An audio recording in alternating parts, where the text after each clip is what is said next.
نیند کی قیمت اس سے پوچھو جس کو نیند نہیں آتی۔ نیند ہی زندگی کے دسترخوان کی سب سے اہم، سب سے لذیذ اور سب سے میٹھی ڈش ہے۔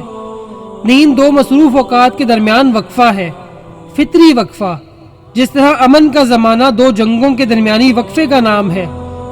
نیند انسان کو اس کی محنت کے بعد آرام پہنچاتی ہے اور اسے نئی محنتوں کے لیے تیار کرتی ہے۔ نیند ایک نجات دہندہ فرشتہ ہے جو انسان کو اس کے اعمال، اس کے احوال اور اس کے خیالات سے آزاد کرتا ہے۔ نیند نہ ہو تو انسان اپنی جدوجہد کے بوجھ تلے دب کر مر جائے۔ نیند ایک مطمئن زندگی کا ثبوت ہے۔ خوش قسمت ہے وہ جس کی نیند کسی خوف یا کسی شوق سے پریشان نہ ہو۔ انسان جب ظلم کرتا ہے دوسروں پر اور اپنے آپ پر تو اس کی سزا یہ ملتی ہے کہ وہ نیند میں مضطرب رہتا ہے۔ وہ سوتا ہے تو اسے اپنے بچھونے پر بچھو نظر آتے ہیں، احساس کے بچھو، ندامت و افسوس کے بچھو۔ انسان چاہتا ہے کہ ہونی انہونی ہو جائے، جو ہو چکا وہ نہ ہوتا، کاش ایسا نہ ہوتا، کاش یوں ہو جاتا، اور اسی کاش کے اندر ہی نیند غرق ہو جاتی ہے اور انسان بے خوابی کے عذاب میں مبتلا ہو کر رہ جاتا ہے۔ غور سے دیکھا جائے تو نیند کا عالم بیداری کے عالم سے زیادہ ہے۔ عدم کا سکوت وجود کے ہنگاموں کے زمانوں سے کہیں زیادہ ہے۔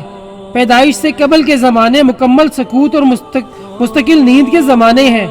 مابعد کا دور نیند میں ڈوبی ہوئی لامحدود صدیوں کا دور ہے، اور پھر یہ زندگی اپنے اندر نیند کے زمانے رکھتی ہے۔ اول نیند ہے، آخر نیند ہے، اور درمیان بھی نیند ہی ہے۔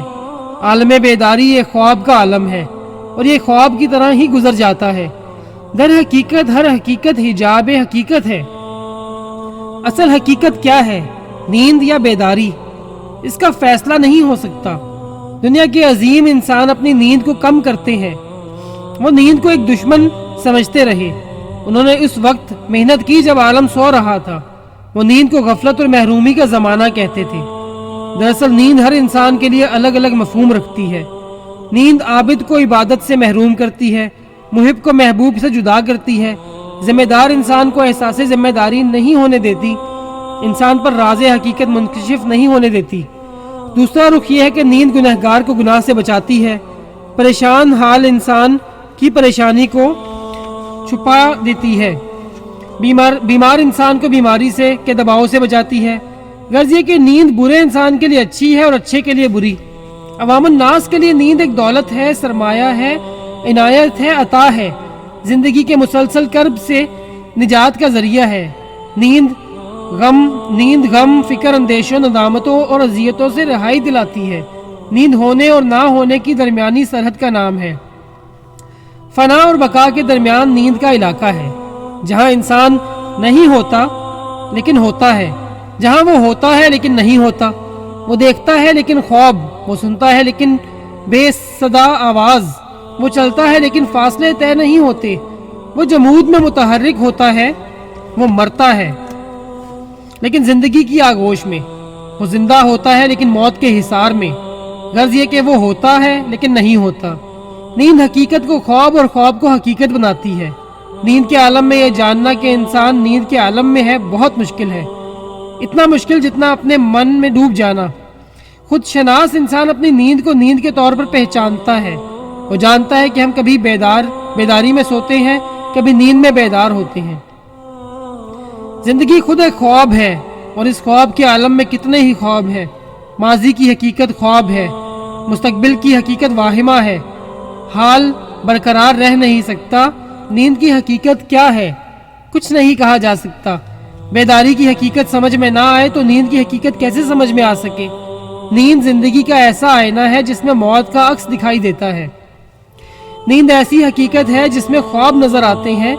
خواب کو حقیقت مان لیا جائے تو تعبیر کی حقیقت ایک اور خواب بن کر رہ جاتی ہے۔ اقبال نے خواب دیکھا، قوم نے اقبال کے خواب کو حقیقت مان لیا، اور پھر ہم تعبیروں کے سفر پر نکل کھڑے ہوئے۔ خواب تو شاید ایک ہی تھا اور تعبیریں لا تعداد۔ خواب پریشان ہو کر رہ گیا۔ خواب کسی کا، تعبیر کسی اور کی، بات بنے تو کیسے بنے؟ یہی ایک راز ہے۔ اس سے انکار نہیں کہ نیند کا کرشمہ رویائے صادقہ کا وجود ہے۔ خواب دیکھنے والوں نے نیند میں آنے والے زمانے دیکھے۔ نیند میں اکثر محجوب مکشوف ہوتے ہیں۔ مکاشفہ نیند کا تحفہ ہے، مراقبہ بھی نیم خوابی کے عالم میں ہوتا ہے، اس لیے نیند کو نعمت بھی کہا جاتا ہے۔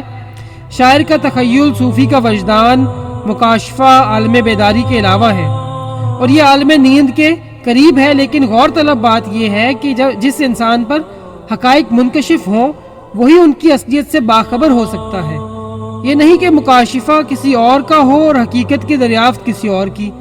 تعبیروں کا الجھاؤ اسی لیے ہے کہ خواب دیکھنے والا موجود نہیں۔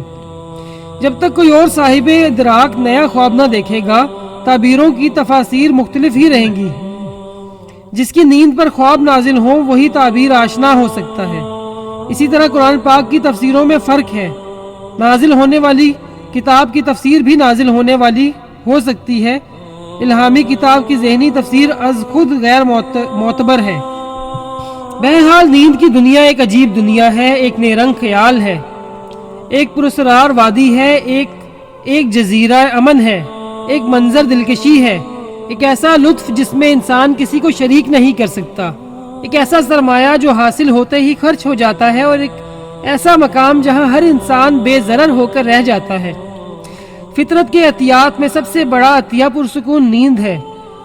مطمئن نیند کی قدر اس سے پوچھو جس کو خواب آور ادویات کے سہارے درکار ہوں۔ نیند صرف انسان ہی کے لیے نہیں، پوری کائنات سوتی اور جاگتی ہے۔ وحوش و طیور سوتے ہیں، شجر و حجر سوتے ہیں، شمس و قمر، آسمان و زمین پر نیند اور بیداری کا عالم گزرتا ہے۔ سمندر سوتا ہے، سمندر جاگتا ہے، اور سمندر کا جاگنا روح کا جاگنا ہے۔ نصف شب کو سمندر کے اندر سے بیداری پیدا ہوتی ہے۔ سمندر کی طرح صاحبان روح نیم شب کو جاگتے ہیں۔ ہر مشکل مقام ان لوگوں کو آہو فغاں نیم شب کا پیغام ملتا ہے۔ ان لوگوں کی بیداری ہی سونے والے انسانوں کے لیے رحم کی طالب ہوتی ہے۔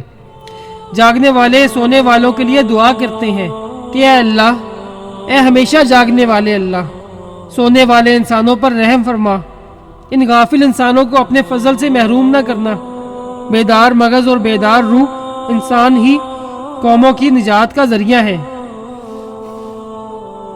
قوموں کی تباہی کا بنیادی سبب یہ ہے کہ ان سے نالائے نیم شب چھن جائے۔ جاگنے والے زندہ ہوں تو سونے والوں کو کوئی نقصان نہیں پہنچا سکتا۔ جاگنے والے نہ رہیں تو سونے والے بھی نہ رہیں گے۔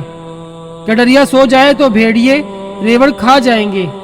نیند نے سربراہوں کو برباد کیا، سلطان سلطنت سے محروم ہو گئے۔